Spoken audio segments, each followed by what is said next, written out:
हरे कृष्णा। हम श्रीमद् भगवद गीता के अध्याय 15 पुरुषोत्तम योग इसके श्लोक संख्या 17 और 18 को आज पढ़ने का प्रयास कर रहे हैं। उससे पूर्व हम श्रीमद् भगवद गीता के महात्म्य में से एक श्लोक का श्रवण करेंगे। सोपानष्टदशैरेवं भुक्ति मुक्ति समुच्यते क्रमशः चित्त शुद्धि स्यात् प्रेम भक्त्यादि कर्मसु। अतः गीता का ज्ञान अष्टादश अध्यायों की एक सीढ़ी है जिस पर चढ़कर व्यक्ति भुक्ति अर्थात इंद्रिय तृप्ति एवं मुक्ति से ऊपर उठता है तथा क्रमशः चित्त की शुद्धि तथा परम भगवान के प्रति प्रेममय सेवा की योग्यता प्राप्त करता है। कितना सुंदर है ये। ऐसे अध्याय व अध्याय अगर हम पढ़ते जाएं, 18 अध्याय की सीढ़ी है जिस पर व्यक्ति भुक्ति से भी ऊपर उठ जाता है, मुक्ति से भी ऊपर उठ जाता है और क्या होता है, क्रमशः चित्त का शुद्धिकरण होता है। मनुष्य जीवन में यही तो प्रोजेक्ट है हमारा कि अपने चित्त का निर्माण करना, चित्त का शुद्धिकरण करना। तो चित्त की शुद्धि होती है और भगवान के प्रति प्रेम में सेवा की योग्यता प्राप्त होती है। और चाहिए क्या, बस इतना ही प्राप्त हो जाए। आइए हम श्लोक की ओर बढ़ेंगे। चर्चा का विषय यह है कि वेद का सार क्या है। इस संबंध में कल भी भगवान ने बोला था, तो वहां से श्लोक संख्या 16 और आज हम 17 18 को भी पढ़ रहे हैं। तो 16 17 18 19 में भगवान वेद का सार क्या है उसको बता रहे हैं। आज हम 17 और 18वें श्लोक को पढ़ने का प्रयास कर रहे हैं। श्लोक की कुछ आवृत्ति की जाएगी। जो भक्त गाना चाह रहे हैं वे हाथ खड़ा कर सकते हैं। उत्तमः पुरुषस्त्वन्यः उत्तमः पुरुषस्त्वन्यः परमात्मेत्युदाहृतः परमात्मेत्य उदाहृतः यो लोकत्रयमाविश्य यो लोकत्रयमाविश्य बिभर्त्य अव्यय ईश्वरः। बिभर्त अव्यय ईश्वरः। बहुत अच्छे। पंकज प्रभु जी। जी माताजी उत्तमः जी। पुरुषस्त्वन्यः उत्तमः पुरुषस्त्वन्यः परमात्मेत्युदाहृतः परमात्मेत्युदाहृतः यो लोकत्रयमाविश्य यो लोकत्रयमाविश्य बिभर्त्य अव्यय ईश्वरः। बिभर्त अव्यय ईश्वरः। बहुत अच्छे। तो श्री भगवान कहते हैं इन दोनों के अतिरिक्त। किन दोनों के अतिरिक्त? भगवान कृष्ण और अर्जुन जी नहीं। किन दोनों के अतिरिक्त? हमने पिछली क्लास में पढ़ा था दो जीवों के बारे में। तो हमने कल दो प्रकार के जीवों के विषय में पढ़ा था। एक तो है क्षर और दूसरे अक्षर। जो इस जगत में बद्ध जीव हैं उनको क्षर कहते हैं और जो भगवान के धाम में उनके नित्य पार्षद हैं उनको अक्षर कहते हैं। तो ये दो, ठीक है, क्षर और अक्षर। इन दोनों के अतिरिक्त एक परम पुरुष परमात्मा है जो साक्षात अविनाशी है और जो तीनों लोकों में प्रवेश करके उनका पालन कर रहा है। ठीक है। तो यहाँ पर पिछले श्लोकों में दो प्रकार के जीवों का वर्णन है, इस श्लोक में बता रहे हैं उनसे परे एक परम पुरुष परमात्मा है जो क्या करते हैं, तीनों लोकों में प्रवेश करके उनका पालन करते हैं। तो बद्ध जीव का तो पालन करते ही हैं भगवान, जैसे आपने पिछले श्लोकों में पढ़ा कि भगवान ही सूर्य चंद्र अग्नि के तेज हैं आदि। भगवान और भगवान ही जो है अन्न भी प्रदान करते हैं और उसको पचाते भी हैं। इस प्रकार से जीवात्मा का, बद्ध जीव का पालन तो कर रहे हैं, लेकिन नित्य धाम में भी अपने पार्षदों का भी भगवान पालन कर रहे हैं। तो इस प्रकार से दोनों प्रकार के जीवों का भगवान पालन करते हैं। ठीक है। समझने की बात यह है कि जीव हमेशा ही भगवान पर आश्रित है, चाहे वो बद्ध अवस्था में हो या वो मुक्त अवस्था में हो, नित्य सिद्ध पार्षद क्यों ना हो, वह भी भगवान पर आश्रित है। तो इस प्रकार से उनका पालन कर रहा है, दोनों प्रकार के जीवों का पालन कर रहे हैं भगवान। ठीक है। अन्वय को देखेंगे। तू अर्थात किंतु, इसका लिंक पिछले श्लोक से है। दो प्रकार के जीवों का वर्णन हुआ, क्षर और अक्षर। किंतु अन्य, पूर्वोक्त से भिन्न, इन दोनों से भिन्न, उत्तमः पुरुषः, एक उत्तम पुरुष, परमात्मा इति। तो इनसे एक उत्तम पुरुष है जो इनसे श्रेष्ठ है, दोनों से ही श्रेष्ठ है। तो बद्ध जीव और मुक्त जीव दोनों से ही श्रेष्ठ एक है उत्तम पुरुष, जिनको हम परमात्मा इति, परमात्मा शब्द से उदाहृत, कथित होते हैं, जिनको हम परमात्मा कहते हैं। यह ईश्वर अव्यय, जो ईश्वर तथा निर्विकार हैं, एवं लोकत्रयम, त्रिलोक में आविश्य प्रविष्ट होकर विभर्ति पालन करते हैं। तो इस प्रकार से वे अ, अव्यय अर्थात वो निर्विकार रहते हैं। जैसे परमात्मा के रूप में भगवान प्रत्येक जीवात्मा के हृदय में स्थित हैं, लेकिन उस जीवात्मा के कार्यकलापों के द्वारा भगवान प्रभावित नहीं होते हैं। जैसे भगवान सुअर के हृदय में भी रहते हैं और सुअर मल खा रहा है तो इससे वो प्रभावित नहीं होते हैं, इसलिए कह रहे हैं अव्यय, निर्विकार। ठीक है। और लोक त्रयम आविश्य, इस प्रकार से तीनों लोगों में प्रवेश होकर के विभर्ति व पालन करते हैं। श्लोक को देखेंगे। उत्तमः पुरुषस्त्वन्यः, इन दोनों पुरुषों से अ, अतिरिक्त एक उत्तम पुरुष है जिसे परमात्मेति उदाहृत है, जिसको परमात्मा कहा जाता है। तो ये जो परमात्मा इन दोनों से उत्तम कैसे हैं, क्यों उत्तम है, उसको बता रहे हैं। यो लोक त्रयमा विश्व बिभर्त्य अव्यश्वर है, क्योंकि ये तीनों लोकों में प्रवेश करके उनका पालन करते हैं, इसीलिए उत्तम है। तात्पर्य की ओर चलेंगे। अनुवाद और तात्पर्य। कृष्ण कृपा मूर्ति श्री श्रीमद एसी भक्ति वेदांत स्वामी श्री प्रभुपाद द्वारा। प्रभुपाद जी कहते हैं, इस श्लोक का भाव कठोपनिषद 2.2.13 तथा श्वेताक्षर उपनिषद 6.13 अत्यंत सुंदर ढंग से व्यक्त हुआ है। तो यहाँ पर प्रभुपाद जी उपनिषद को कोट करते हुए कह रहे हैं कि उपनिषदों की बात जो है इस श्लोक में बहुत अच्छे ढंग से व्यक्त हुई है। तो उपनिषदों में क्या कहा गया है, वहां यह कहा गया है कि असंख्य जीवों के नियंता, जिनमें से कुछ बद्ध हैं और कुछ मुक्त हैं, एक परम पुरुष हैं जो परमात्मा है। ठीक है।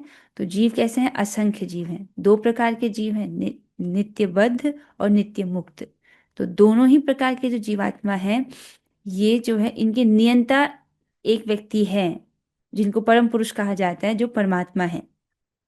उपनिषद का श्लोक इस प्रकार है, नित्यो नित्यानाम चेतनस्य चेतनानाम। तो ये श्लोक यहाँ पर रखा गया है। नित्यो नित्यानाम चेतनस्य चेतनानाम एको बहुनाम यो विदधाति कामान तमात्मस्थम येनु पश्यन्ति धीरा तेषाम शांति शाश्वती नेतरेषाम। अर्थात नित्यो नित्यानाम, जो सभी नित्य वस्तुओं में नित्य है। तो जो जीवात्मा है वह नित्य है और ऐसे जीवात्मा अनंत है। तो इन नित्य जीवात्माओं में भी जो नित्य है, अर्थात भगवान भी नित्य है पर वो कुछ विशेष नित्य है। ठीक है। और चेतनस चेतना नाम, अर्थात सभी चेतनाओं में चेतन है। सारे जीव जो है वो उनमें चेतना है, लेकिन इन जीवों के परे भी इन चेतनाओं में जो चेतन है, अर्थात भगवान भी चेतन है और कुछ विशेष रूप से चेतन है। एको बहुनाम यो विदधाति कामन, कितना सुंदर। वही एक परमात्मा है जो अनेक जीवों की इच्छाओं को पूर्ण करता है। कितना सुंदर है। एको बहुनाम यो विदधाति कामन, तो यही एक परमात्मा है जो सभी जीवों की इच्छाओं को पूर्ण करते हैं। तो अनादिकाल से हमने जो भी इच्छाएं की हैं उन इच्छाओं को पूरा करते हुए आए हैं भगवान। ठीक है। परमात्मा के रूप में वो करते हैं इच्छाओं को पूरा। इसलिए भगवान से अच्छी इच्छा करनी चाहिए कि मुझे भगवान आपको प्रेम प्राप्त हो जाए, मुझे भाव भक्ति प्राप्त हो जाए। अभी हम साधना भक्ति कर रहे हैं, तो साधना भक्ति उसको कहते हैं जिस भक्ति का लक्ष्य भाव भक्ति है, उसको साधना भक्ति कहते हैं। एक भक्ति वह भक्ति जो अपने इंद्रियों के द्वारा संपादित किया जाए और जिसका लक्ष्य जो है वह है भाव भक्ति, उसको साधना भक्ति कहते हैं। ठीक है। जिसमें हम कुछ शास्त्र की आज्ञा से विधि विधानों का पालन करते हैं। ठीक है। तो साधना भक्ति भी दो प्रकार की होती है, वैधि भक्ति और रागानुगा भक्ति। तो हम लोग अभी वैधि भक्ति कर रहे हैं। तो इसमें भी इसका लक्ष्य है भगवान की भाव भक्ति को प्राप्त करना। तो हृदय में इच्छा होनी चाहिए कि भगवान हमको आपकी भाव भक्ति प्राप्त हो जाए। ये मेरे शब्द नहीं है, परम पूज्य श्री रूप गोस्वामी महाराज इसको बोलते हैं कि साधक को इच्छा करनी चाहिए कि उसको भाव भक्ति प्राप्त हो जाए। ठीक है। भाव भक्ति क्यों, प्रेम भक्ति क्यों नहीं मांग रहे हम सीधे, क्योंकि साधना भक्ति से पहले भाव भक्ति प्राप्त की जाती है, उसके बाद उसके बाद भाव भक्ति के बाद प्रेम भक्ति प्राप्त होती है। ठीक है। तो इस प्रकार से वही एक परमात्मा जो अनेक जीवों की इच्छाओं को पूर्ण करता है। फिर वह जो धीर पुरुष उस परमात्मा को अपने भीतर स्थित देख पाता है, तमात्मस्थम, अर्थात वो हृदय में ही स्थित है। तो जो धीर व्यक्ति इस प्रकार से भगवान को देख पाता है, तेषाम शांति शाश्वती नेतरेशम, उनके लिए ही शाश्वत शांति है, दूसरों के लिए नहीं। ठीक है। तो इस प्रकार से जो भगवान को देख पाता है उसको शांति प्राप्त होती है। तो देखिए, जो व्यक्ति संन्यास ग्रहण करता है उसकी योग्यता क्या है? अभयम सत्व संशुद्धि, उसका सत्व का शुद्धिकरण हो गया है, इसलिए उसको अभय हो जाता है। मतलब उसको अब बिल्कुल भय नहीं लगता, इस बारे में कोई चिंता नहीं होती कि मेरा कैसे चलेगा, मेरा खर्चा कैसे चलेगा, मुझे भोजन कैसे मिलेगा। सन्यासी धन नहीं कमाता है, वो पूरी तरह से भगवान पर निर्भर होता है। और समझ रहे हैं क्यों? क्योंकि वो भगवान को देख पा रहे हैं और देखते हैं कि सब मेरा पालन करने वाले भगवान ही हैं। तो ये संन्यास आश्रम में इस प्रकार से व्यक्ति अभय को प्राप्त हो जाता है, उसका जो सत्व है उसका शुद्धिकरण हो जाता है। तो प्रभुपाद जी आगे बता रहे हैं, सारांश यह है कि बद्ध तथा मुक्त दोनों प्रकार के जीवों में से एक परम पुरुष भगवान है, जो उन सबका पालन करता है और उन्हें कर्मों के अनुसार भोग की सुविधा प्रदान करता है। ठीक है, स्पष्ट है। दोनों प्रकार के जो जीव हैं उनका पालन भगवान करते हैं। ठीक है। और जो बद्ध जीव है उनके कर्मों के अनुसार भगवान उनको भोग की सुविधा प्रदान करते हैं। वह भगवान परमात्मा रूप में सबके हृदय में स्थित है। जो बुद्धिमान व्यक्ति उन्हें समझ सकता है वही पूर्ण शांति लाभ कर सकता है, अन्य कोई नहीं। ठीक है, स्पष्ट है। तो आगे चलेंगे।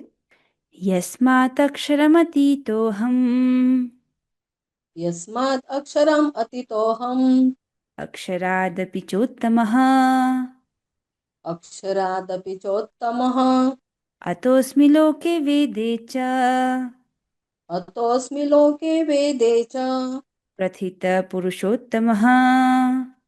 प्रथितः पुरुषोत्तमः। बहुत अच्छे। रेणुका माता जी।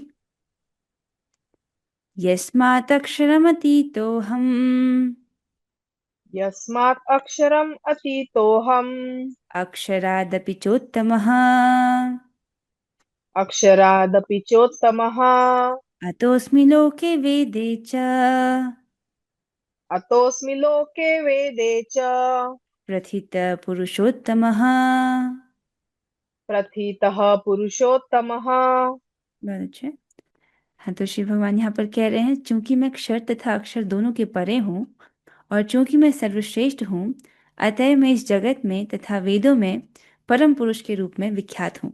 तो भगवान यहाँ पर वर्णन कर रहे हैं, चूंकि मैं अक्षर तथा अक्षर दोनों के परे हूँ। ये चूंकि क्यों लगा रहे हैं यहाँ पर, इसको पिछले श्लोक से समझिए। तो भगवान कह रहे हैं कि मैं अक्षर और अक्षर दोनों के परे हूँ। कैसे बताया उन्होंने? भगवान ने इसको पिछले श्लोक में कहा था भगवान ने कि मैं तीनों लोकों में प्रवेश करके उनका पालन करता हूँ। यो लोक त्रयमा विश्व विभर्त अव्यय ईश्वर, जो अक्षर और अक्षर है उसके मैं उसके परे हूँ। क्यों? क्योंकि मैं तीनों लोकों में प्रवेश करके सबका पालन करता हूँ। तो समझिए, जो नित्य मुक्त जीव हैं अर्थात भगवान के जो पार्षद हैं, वो भले मुक्त हैं और भगवान के धाम में भगवान के साथ रहते हैं, लेकिन वो सभी जीवों का पालन नहीं करते हैं। पालन तो भगवान ही करते हैं। ठीक है।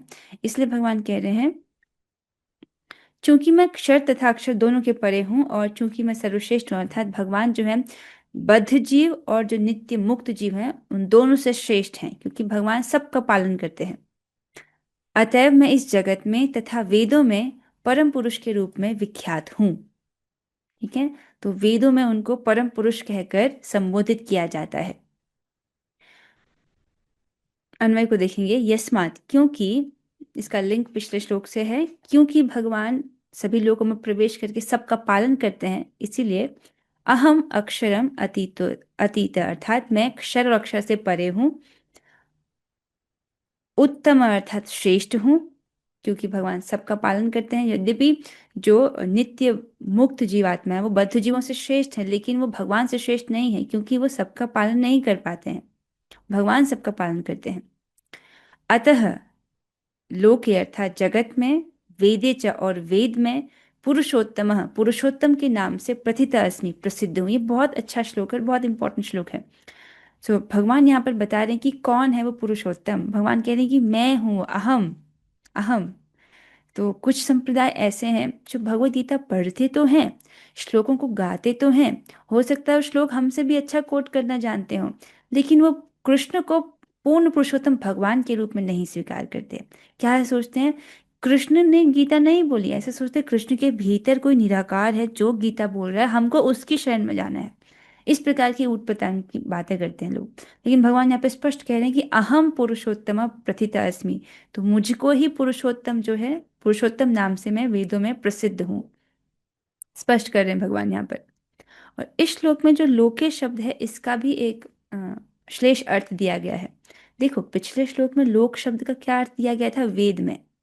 ठीक है, पिछले श्लोक में लोक शब्द का अर्थ था वेद में, अर्थात इस जगत में थोड़ी सब लोग भगवान को जानते हैं, तो वेदों में भगवान को जानते हैं। लेकिन इस श्लोक में श्लोक का अर्थ अलग दिया है, क्योंकि यहाँ पर भगवान ने लोक और वेद दोनों को कह दिया है। तो पहले लोक का अर्थ है जो ग्रंथ जो वेदों के अनुगत में लिखे गए हैं, जैसे स्मृति पुराण आदि। तो स्मृति में और पुराणों में और वेदों में भगवान को पुरुषोत्तम के नाम से बोला जाता है, वो पुरुषोत्तम के नाम से प्रसिद्ध है। ये है लोक का श्लेष अर्थ। इस श्लोक में प्रभुपाद जी भी इसको स्पष्ट करेंगे। श्लोक को देखेंगे, यस्मात् अक्षरम अतीतो हम, चूंकि मैं अक्षर और अक्षर से, चूंकि मैं अक्षर से अतीत हूँ और अक्षरादपि चोत्तमा, और अक्षर से भी अतीत हूँ, मतलब मैं अक्षर और अक्षर दोनों के परे हूँ, उससे उत्तम हूँ, दोनों से श्रेष्ठ हूँ। तो मतलब भगवान बद्ध जीव और नित्य जो मुक्त पार्षद जीव है उन दोनों से श्रेष्ठ हैं। और अतोस्मि लोके वेदे च, उनको इस लोक में और वेदों में, लोक का अर्थ एक अर्थ है जगत में, और लेकिन आचार्य यहाँ पर प्रभुपाद जी स्पष्ट करते हैं कि लोक का अर्थ दिया गया है वो शास्त्र जो वेद के अनुगत में लिखे गए हैं, स्मृति पुराण आदि। तो अतोस्मि लोके वेदे च, अर्थात मैं वेदों में स्मृति और पुराणों में मुझको प्रथित पुरुषोत्तम, मुझे ही पुरुषोत्तम कहा गया है। मैं पुरुषोत्तम के रूप में मैं विख्यात हूँ, प्रथित अर्थात विख्यात हूँ। आइए अब हम तात्पर्य की ओर चलेंगे। श्री प्रभुपाद जी बता रहे हैं, भगवान कृष्ण से बढ़कर कोई नहीं है, न बद्ध जीव न मुक्त जीव, अतः वे पुरुषोत्तम है। समझ आए क्यों पुरुषोत्तम कहते हैं? ना तो नित्य बद्ध जीव उनके बराबरी कर सकते हैं, ना ही नित्य पार्षद जन, भगवान दोनों से ही श्रेष्ठ हैं। ठीक है, और कोई उनके बराबर भी नहीं है, तो वो सबसे श्रेष्ठ हैं, इसलिए पुरुषोत्तम है। ठीक है, अब यह स्पष्ट हो चुका है कि जीव तथा भगवान व्यष्टि हैं, अर्थात जीव और भगवान अलग अलग व्यक्ति हैं। किसी भी समय पर जीवात्मा उनसे मिल नहीं जाता है। नित्य बद्ध अवस्था में भी भगवान से अलग रहता है जीवात्मा व्यष्टि रूप में, अर्थात उसका व्यक्तित्व अलग है। और मुक्त अवस्था में भी भगवान के वहां पर नित्य मुक्त पार्षद हैं, वो भगवान में मिल नहीं जाते हैं। तो इस प्रकार से व्यष्टि हैं, अलग अलग व्यक्ति हैं। अंतर इतना है कि चाहे बद्ध अवस्था में रहे या मुक्त अवस्था में, वह शक्ति में भगवान की अकल्पनीय शक्तियों से बढ़कर नहीं हो सकता है। ठीक है, तो बद्ध अवस्था में तो हम भगवान के बराबर कभी हो ही नहीं सकते हैं, ये तो स्पष्ट है। लेकिन मुक्त अवस्था में जो भगवान के नित्य पार्षद जो हैं, वह भी अपनी शक्तियों में भगवान से बढ़कर नहीं हो सकते हैं। ठीक है, तो वह शक्ति में भगवान की अकल्पनीय शक्तियों से बढ़कर नहीं हो सकते। क्या अद्भुत शक्ति है ना भगवान की, कितना बड़ा संसार उन्होंने रच दिया है केवल। और ये जो संसार हम इस जगत में देखते हैं, जो भौतिक ब्रह्मांड है जिसमें अनंत अनंत ब्रह्मांड है, और उस उन सभी ब्रह्मांडों में हमारा ब्रह्मांड तो सबसे छोटा है। ठीक है, तो ये उनकी केवल एक तिहाई, एक चौथाई शक्ति का प्रदर्शन है। ठीक है, बाकी जो त्रिपाद विभूति है अर्थात आध्यात्मिक जगत, वो तो हमने देखा ही नहीं है। उसमें भगवान की जो है अधिक शक्ति का प्रदर्शन हुआ है। यह सोचना गलत है कि भगवान तथा जीव समान स्तर पर हैं या सब प्रकार से एक समान हैं। इसको समझिए, जीव और भगवान कभी भी समान स्तर पर नहीं हो सकते हैं। कुछ लोग जो मायावाद को बढ़ावा देते हैं, वो क्या सोचते हैं कि अभी हम बद्ध अवस्था में हैं, लेकिन जब हम मुक्त हो जाएंगे तब हम ब्रह्म बन जाएंगे, तब हम भगवान में ही विलीन हो जाएंगे या भगवान बन जाएंगे, ऐसी उनकी धारणा होती है। आप लोगों को बड़ा सहज लगता होगा कि ठीक है, हम जब मुक्त हो जाएंगे भगवान के पार्षद बन जाएंगे और वहां जाके उनकी सेवा करेंगे। आपको स्पष्ट पता है ये, क्योंकि आप परंपरा में सुन रहे हो इसलिए।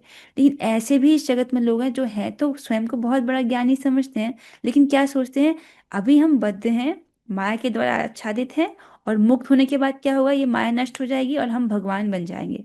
इस प्रकार की मूर्खतापूर्ण बातें करते हैं। इसलिए प्रभुपाद जी बार बार इस पॉइंट को बोलते हैं कि यह सोचना गलत है कि भगवान तथा जीव समान स्तर पर है। हम कभी भी भगवान के बराबर नहीं हो सकते। जीव भगवान का सनातन अंश है, हमेशा से अंश था, है और हमेशा भगवान का अंश रहेगा और हमेशा भगवान पर निर्भर रहेगा। और या सब प्रकार से एक समान है। ये भी नहीं सोचना चाहिए कि जीवात्मा सब प्रकार से भगवान के बराबर है। किस दृष्टि से समान है, वह है गुणात्मक रूप से, कि भगवान भी सच्चिदानंदमय है, जीवात्मा भी सच्चिदानंदमय है। और भेद किसका है, मात्रा का। तो जीवात्मा अंश है, बहुत छोटा है, और परमात्मा विभु है। उनके व्यक्तित्व में सदैव श्रेष्ठता तथा निम्नता बनी रहती है। तो सदैव अर्थात बद्ध जीव हैं, बद्ध जीव अवस्था में भी हम भगवान से निम्न स्तर पर हैं, और मुक्त हो जाएंगे तब भी हमेशा ये निम्नता बनी रहेगी। भगवान हमेशा श्रेष्ठ रहेंगे और जीवात्मा उनसे निम्न ही रहेगा, क्योंकि जीवात्मा भगवान का दास है। उत्तम शब्द अत्यंत सार्थक है, भगवान से बढ़कर कोई नहीं है। तो यहाँ पर जो उत्तम शब्द आया है ये बहुत सार्थक है। इसका अर्थ है कि भगवान से बढ़कर कोई नहीं है, ना ही भगवान के बराबर कोई है। तो भगवान सबसे श्रेष्ठ है। तो इसको ब्रह्मा जी भी अपनी स्तुति में कहते हैं, गोविंदमादि पुरुषम तमहम भजामि। तो वहाँ उस स्तुति से भी स्पष्ट होता है कि भगवान जो है वो पुरुषोत्तम है, कोई उनसे बढ़कर नहीं है, ना बद्ध जीव ना ही मुक्त जीव। ठीक है, इसीलिए वे पुरुषोत्तम है। लोके शब्द पौरुष आगम अर्थात स्मृति शास्त्र में के लिए आया है, जैसा कि निरुक्ति कोश में पुष्टि की गई है। लोके ते वेदार्थो नेन, वेदों के प्रयोजन स्मृति शास्त्र में विवेचित हैं। क्या बोल रहे हैं यहाँ पर, इसको समझिए। इस श्लोक में जो लोके शब्द आया है ना, अतोस्मि लोके वेदे च, मुझे इस लोक में और वेदों में पुरुषोत्तम के रूप में मैं विख्यात हूँ। ठीक है, तो वेद में मैं पुरुषोत्तम के रूप में विख्यात हूँ, ये तो स्पष्ट समझ आ रहा है। लोके का शब्द का क्या अर्थ है, पिछले श्लोक में जब ये लोके शब्द आया था, पिछले के पिछले श्लोक में, तब वहां पर इसका अर्थ लिया गया था वेद। लोक शब्द आया था पर वहां पर इसका अर्थ था वेद। लेकिन यहाँ पर इस लोक का शब्द है कि वह शास्त्र जो वेद के अनुगत में लिखे गए हैं, अर्थात स्मृति और पुराण, उनमें उनमें भी जो है भगवान अ, पुरुषोत्तम के रूप में प्रसिद्ध है। तो उसी को प्रभुपाद जी समझा रहे हैं कि लोके शब्द पौरुष आगम अर्थात स्मृति शास्त्र के लिए आया। स्मृति शास्त्र, लोक शब्द का अर्थ स्मृति शास्त्र या पुराण, पुराण आदि, ये इसका अर्थ है कि ठीक है, मतलब स्मृतियों में भी और पुराणों में भी भगवान को पुरुषोत्तम कहा गया है, ये बोल रहे हैं। ठीक है, भगवान के अंतर्यामी परमात्मा स्वरूप का भी वेदों में वर्णन हुआ है। तो वेदों में भगवान के परमात्मा स्वरूप का भी वर्णन हुआ है। निम्नलिखित श्लोक में छांदोग्य उपनिषद 8.12.3 में आया है, तावदेश संप्रदासोस्ममाच्छरी रात्ममुत्थाय संप्र संप्रसादो माच्छरी रात्मसमुत्थाय परम ज्योति रूप संपद्य स्वेन रूपे भाणि निष्पद्यते स उत्तमः पुरुषः। अर्थात शरीर से निकलकर परम आत्मा का प्रवेश निराकार ब्रह्म ज्योति में होता है, तब वे अपने इस आध्यात्मिक स्वरूप में बने रहते हैं। यह परम आत्मा ही परम पुरुष कहलाता है। ये वाली लाइन मुझे अधिक स्पष्ट नहीं हुई है, तो इसमें मैं अधिक व्याख्या नहीं कर पाऊंगी। बस एक बात यहाँ पर समझ आ रही है उसको, वो ये बात है कि परमात्मा ब्रह्म ज्योति में विलीन नहीं होते हैं, उनकी सत्ता, उनका अस्तित्व वहां भी बना रहता है। ठीक है, इसका अर्थ यह हुआ कि परम पुरुष अपना आध्यात्मिक तेज प्रकट करते हैं तथा प्रसारित करते रहते हैं, और यही चरम प्रकाश है। तो इस श्लोक का जो अर्थ है ये तो मुझे नहीं समझ आया, पर इसको एक्सप्लेन करते हुए प्रभुपाद जी जो बोल रहे हैं वो उसको समझाने का प्रयास करती हूँ। तो प्रभुपाद जी कह रहे हैं कि इसका अर्थ ये है कि जो परम पुरुष हैं अपना आध्यात्मिक तेज प्रकट करते तथा प्रसारित करते रहते हैं, अर्थात भगवान के ही जो शरीर से अंग कांति निकलती, भगवान का जो तेज है, भगवान उसको प्रकट करते हैं और उसको प्रसारित करते रहते हैं। वो ब्रह्म ज्योति में विलीन नहीं हो जाती, ब्रह्म ज्योति तो उनसे निकल रही है। ठीक है, और यही चरम प्रकाश है। ये व्याख्या की गई क्योंकि कुछ लोगों को लगता है कि मुक्ति के बाद भगवान में विलीन हो जाते हैं। उसको स्पष्ट किया जा रहा है कि भगवान जो है दोनों प्रकार के जीवों से श्रेष्ठ हैं, और वही जो है आध्यात्मिक तेज को प्रकट करते हैं और प्रसारित करते हैं। ठीक है। उस परम पुरुष का एक स्वरूप है अंतर्यामी परमात्मा। ठीक है, आप जानते हो भगवान के 3 पुरुष अवतार हैं, महाविष्णु, गर्भोदक्षाय विष्णु और क्षीरोदक्षाय विष्णु। तो जो क्षीरोदक्षाय विष्णु है वो प्रत्येक जीव के हृदय में और प्रवेश करते हैं परमात्मा के रूप में, उन्हीं को परमात्मा कहते हैं। तो परम पुरुष का एक स्वरूप है अंतर्यामी परमात्मा। भगवान सत्यवती तथा पराशर के पुत्र रूप में अवतार ग्रहण कर व्यासदेव के रूप में वैदिक ज्ञान की व्याख्या करते हैं।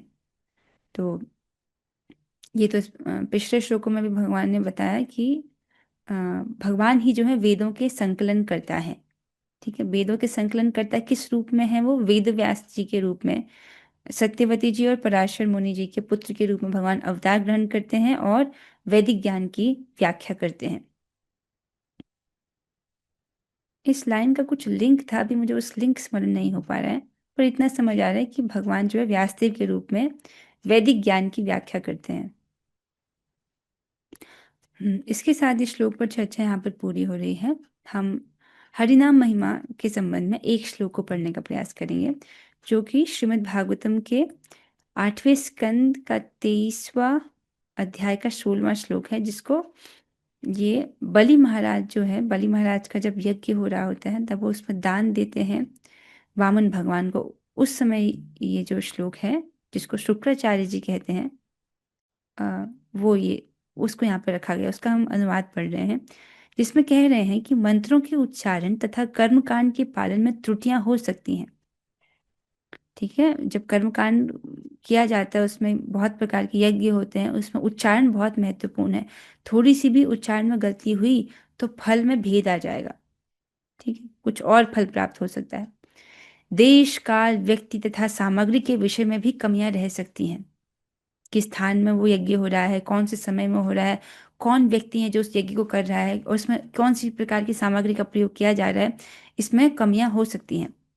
किंतु भगवान, यदि आपके पवित्र नाम का कीर्तन किया जाए तो हर वस्तु दोष रहित बन जाती है। ठीक है, तो ये बहुत सुंदर है कि भगवान का नाम जब हम लेते हैं, भगवान के नामों का कीर्तन जब होता है, हर वस्तु दोष रहित बन जाती है, क्योंकि ये परम मंगलमय है, परम पवित्र है, सब कुछ पवित्र करने वाला है। और इस कलयुग में वैसे भी शुद्ध कुछ नहीं है, शुद्ध क्या है? भगवान का नाम, तो वो लेना चाहिए। और इसकी असीमित महिमा है। भले हमको इसकी महिमा पता हो ना पता हो, लेकिन नाम जो है अपना प्रभाव दिखाता है। लेकिन नाम अपना प्रभाव तुरंत नहीं दिखाता है। अजामिल को केस देखिए, वो कब से, जब उसका बच्चा छोटा था, बचपन से ही वो अपने, जब उसका बेटा छोटा सा, छोटे से ही आयु से उसको नारायण नारायण पुकारा करता था, तो जब पहली बार उसने नारायण बुलाया था, तभी उसके सारे पाप नष्ट हो गए थे। लेकिन नाम ने अपना प्रभाव कब दिखाया? जब आवश्यकता पड़ी, जब यमराज के दूत आए अजामिल को पकड़ने के लिए, यमपाश में उसको बांध कर खींच रहे थे बाहर, तब जो है भगवान ने अपने जो विष्णु दूतों को भेजा, 4 विष्णु दूत उसकी सुरक्षा के लिए। ठीक है, तो नाम जो है अपना असर दिखाता है, लेकिन प्रभाव तुरंत नहीं दिखाता है। इसको आप देख सकते हो, अपने जीवन में अनुभव कर सकते हो नाम के प्रभाव को, कि जो भौतिक इच्छाएं हैं वो नष्ट हो गई हैं, इस जगत की निरस्ता वो दिखने लगती है, और समझ आने लगता है कि हाँ, एकमात्र भक्ति करके ही मैं सुखी रहूंगा। इस प्रकार की बुद्धि प्राप्त होने लगती है, और हृदय में एक शांति का अनुभव होता है, और एक विशेष प्रकार का संतोष भी महसूस होता है जब हम भगवान का नाम जप करते हैं। जैसे आप जितना जप कर रहे हो, अब उससे जो आपको संतुष्टि मिलती है वो किसी और चीज से नहीं मिल सकती है। मतलब अगर आपको बोला जाए कि आप नाम जप छोड़ दो, उसकी जगह कुछ इंद्रिय तृप्ति वाला कार्य करो, तो आप उससे बिल्कुल संतुष्ट नहीं होने वाले। तो ये एक विशेष प्रकार का संतोष हमको प्रदान करता है जब हम भगवान का नाम जपते हैं। हम आज की जो कक्षा है उसको यहाँ पर विश्राम देंगे। निताय गौर प्रेमानंदे, हरि हरि बोल। जय श्री प्रभुपाद।